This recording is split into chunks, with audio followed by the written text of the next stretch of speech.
Hello, my name is Dante Renee, and welcome to the 10 Room Bizarro YouTube page where I talk about films that I believe need to be talked about more.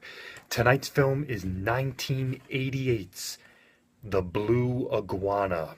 This is 1988's The Blue Iguana, and this is the front of, I believe, the only known release of this film over VHS. Although I've never seen a VHS copy, I actually used to catch this film a lot on cable, I believe, when I was a youngster. And this is the front of the DVD put out by Paramount, and this is the back of the DVD. I actually purchased this about 13 years ago, and this was one of my favorite films when I was younger. And revisiting it as an adult, I love it even more, and it's such an awesome movie. This is The Blue Iguana, and it stars Dylan McDermott, as you can see right on the front there, as well as some other faces you might be aware of. And the tagline on the front of this movie says, "What would you do for $1,000,000?" And don't get confused, because there was a film that came out in 2000 called Dancing at the Blue Iguana. That's not this film. That's probably more known than this film. And this is from 1988. There is a quote on the back of this DVD from the New York Times that states, "A mixture that embraces elements from private eye movies, Sergio Leone westerns, and caper comedies." Sergio Leone, I don't know why I couldn't say that well. Part thriller, part mystery. And this is, and it says, Dylan McDermott is Vince Holloway, a bounty hunter with a problem. Here it is, folks. This is a beautiful, beautiful, beautiful movie. Rated R, 1988. Let's get into this film right here as a fruit fly is flying on my finger. The Blue Iguana. Now, I also want to mention, you're going to see some faces in here that you are also aware of, like Dean Stockwell from Quantum Leap. We also have Flea from the Red Hot Chili Peppers, and this is 88, so think of the Chili Peppers in the late 80s. Let's get into The Blue Iguana. We have corrupt government IRS agents. We have a bounty hunter that's broke on life, and not just in his wallet, but on life. And we have a very, very dangerous town in Mexico that is run on corruption and cash flow and drugs and definitely lots of violence. Probably one of the most corrupt little towns I've seen in cinema. And an amazing introduction to that town as well. And a mission for an erasing of all debts for our broke bounty hunter. And an unlikely friendship with a teenage orphan. This is The Blue Iguana. But what is The Blue Iguana? I mean, for the title, what is it? The Blue Iguana is actually this awesome, smoky bar club in this dangerous Mexican town. And this film was filmed entirely in Mexico. If you watch the closing credits, and maybe if you could check up online, you can see the specific locations in Mexico. And it really just has such a level of authenticity to it.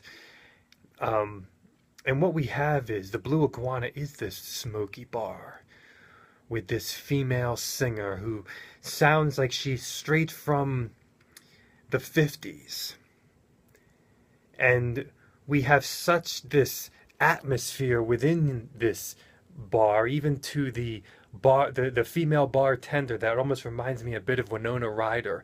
We have some characters in this film that remind me of some characters in Tarantino's films, and definitely characters all throughout exploitation films from the 70s, and I would say definitely the 80s. Let's look at this film. Let's really dive into 1988's The Blue Iguana. First I want to start off with the music. It says in the closing credits that the soundtrack was released worldwide on records, tapes, and compact discs. So this was the time when all three were available at the same time. Pretty awesome. I actually have this soundtrack on vinyl. I bought it some years back, used on eBay or Amazon for a really cheap price. And the soundtrack, you really get a taste of what's happening in this film, because we have rap, we have funk, we have heavy metal, We have classic rock. We have hand percussion and smoky saxophones. We have music that sounds like it could be involved in Rodriguez's Sin City atmosphere. You know, film noir, smoky, jazzy. Also a bit of island, and also a bit of a southern vibe as well to the music. And of course, the late night club on the edge of town vibe as well. Um, you know, that that smoky stage, you can smell it. You can feel it, how sweaty this movie is as well. Very, very hot, very sweaty. Fans blowing. And you know there's no air conditioning. The music takes such diversity. I mean, from the Fat Boys to James Brown, you know, to this awesome score that incorporates everything from Sergio Leone westerns to caper comedies to film noirs to crime films and just the private eye vibe. Definitely, it incorporates all of that. Really, really excellent, with some great action sequences musically as well. When we look at the style of this movie, I mean, as you just heard from the music, there are so many different things going on here. There's great things happening with lighting in this movie, and definitely with shadows as well. But different colored lighting within the film, from blues to reds. Now, I want to mention that this is such an enthralling, entertaining film. These 90 minutes just fly, they were just flying by. I mean, it was just awesome. The acting is great. The characters are great. The weird idiosyncrasies from the characters are awesome. The storyline is awesome, and it takes twists and turns as it goes on. You know, if you're fans of kind of the action exploitation films from the 80s where you know, there are heists, and you're trying to figure out, you know, how you're going to, you know, steal that money or commit that crime. You know, the Blue Iguana has it.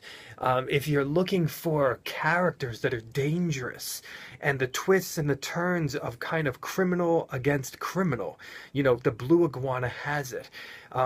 We have awesome gun violence in the movie, gunfights and action. We also have great characters.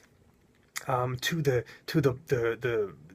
attractive blonde girl with the doe eyes, who sings at the nightclub on that stage and also has a story of her own, to the bartender that I mentioned, who at one point introduces the music act by putting lipstick on her hands and speaking with her hand, and her random discussions and attitude, to the teenage orphan with the dreadlocks, who specializes in dead bodies and coffins of sorts, to the IRS government officials, the one who has a neck brace and who also constantly likes to to clean out his ears and put the Q-tips in, and his fellow agent who never wears a bra and is definitely on steroids of some sort.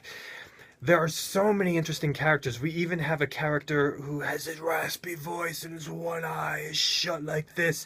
And then Flea's character is outrageously awesome. There's a dance scene in here with Flea to, of course, funk music, to which Flea says, "Come on, keep that funk music on," or something like that, to James Brown. I mean, it was so violently danced by Flea. The way he shakes and moves on stage with the bass guitar was being fueled into this film, and what a wild character he plays in this movie of Floyd. Now, there are tons of explosions in here. We even have Jessica Harper from Phantom of the Paradise and, of course, Dario Argento's Suspiria. Does anybody ever talk about her role in here? She is awesome in here, playing a corrupt bank official that is essentially running a town on tax-free stolen money. Just an awesome, all the different shoes she has. I get such vibes from this movie. You know, Dylan McDermott I really don't know him from much else. I mean, I know about him in the mainstream and stuff, but nothing that I would really buy of his or anything like that. He is so excellent in this movie. He is just so great in here because if you like that type of attitude of somebody who's never really scared, who kind of knows how to get through the difficulties of life, even though he's down on his luck. He has nothing to lose and he has a great sense of humor, but nothing's too tough for him, but in a very quiet way, not in a Rambo way. The man knows about life, and you are, as you're with him and as you're with him as a character in the film, you just can't wait to see what else he's going to do, what else he's going to think up, and how else he's going to verbally respond to people, or physically as well. um, this is such an awesome movie. There's a quote in the back of the DVD that says it's loaded with thugs, killers, smugglers, and evil women. Wow. A definite awesome, unique bounty hunter tale that really takes you to a hot climate. I didn't know it was Mexico, but it felt like the tropics, and what a unique vibe for that. And incorporating the motif of kind of these different colored coffins, and just the guns and the bombs and this magical kind of safe inside of this bank, and the way that it is secured. The Blue Iguana will give you that late night vibe, and it's so surprising that this is Hollywood film. I mean, big actors, it seemed like a big budget, but an awesome kind of mix of genres. It really had just a wondrous exploitation vibe to it as well, in the crime sense, and in just some great gun violence and action and story. This is the Blue Iguana 1988. Late night. Gave me Sin City vibes, definitely. And some of the characters in here almost reminded me of those tales, and obviously this is this is a different movie than Sin City, but it's incorporating that type of late night vibe. 1988's The Blue Iguana. If you have not seen it, here it is, folks. I don't know if this is still in print or out of print. I love this movie. It's one of my favorite movies. There it is, folks. I did my purpose. I satisfied my mission for the day. I'm telling you about this film. Thank you so much for watching the 10 Room Bizarro YouTube page.